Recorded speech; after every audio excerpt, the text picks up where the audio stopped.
নমস্কাৰ সায়েন্স মিউজিয়ামৰ আন এটা ভিডিঅ'লৈ আপোনালোকক সকলোকে পুনৰবাৰ মই পপিয়ে মোৰ পপিএম ব্লগ চেনেলটোলৈ স্বাগতম জনাইছোঁ।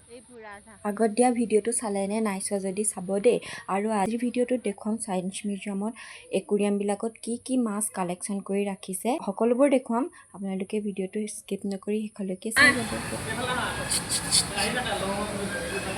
এইটো সোণালী মাছ গোল্ড ফিছ বৰ ধুনীয়া ধুনীয়া একে ঠাইতে গোটেইখিনি ৰৈ আছে তো এজনী অকলে আছে ওচৰলৈ চাই দিয়ে মুলু খাই যায় অস্কাৰ ফিছ এজনী ডাঙৰ এই কান্ধুলি মাছজনী নিচিনা দেখিবলৈ এজনী বেলেগ আকৌ দেখিবলৈ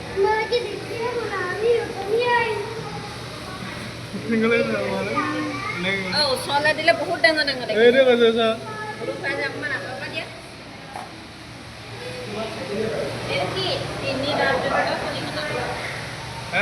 তিনি দাঁতযুক্ত খলিহনা 3 স্পট গৌৰামী কোনজনী দুজনীহে আছে এলিগেটৰ পিচ এটাই আছে এইটো বৰ ডাঙৰ কিবা বনাই খোৱাটো কথাহে লাগিছে ইয়াত কেইবাজনীও আছে চব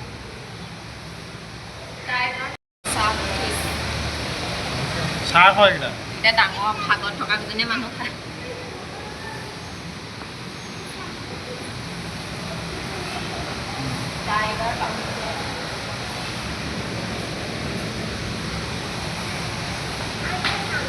পুৰা ইফালে সিফালে অহা যোৱা কৰি আছে টাইগাৰৰ কথা ক'লা বগা ইয়াৰ এই ফুলটো ভাল লাগিছে ডিজাইন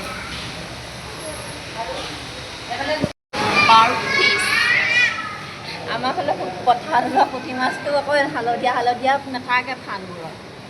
ইয়াবোৰ চাফা আৰু এইজনী কেনেকুৱা কিবা বাদুলিৰ পাখিখনৰ নিচিনা উল্টাকে সাঁতুৰি আছে উল্টাকে সাঁতুৰে চাগে সিহঁতি নে কিনো পুৰা বগা চাহ বজা দেই চাফা পুৰা বৰালি মাছৰ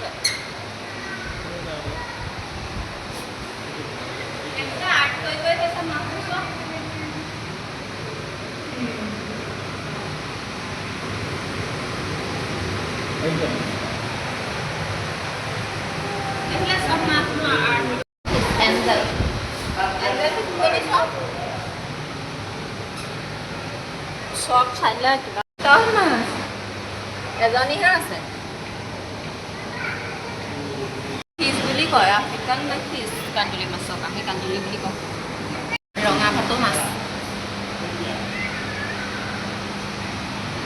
ৰঙা ভাতো ভাতো চৰাই কালাৰৰ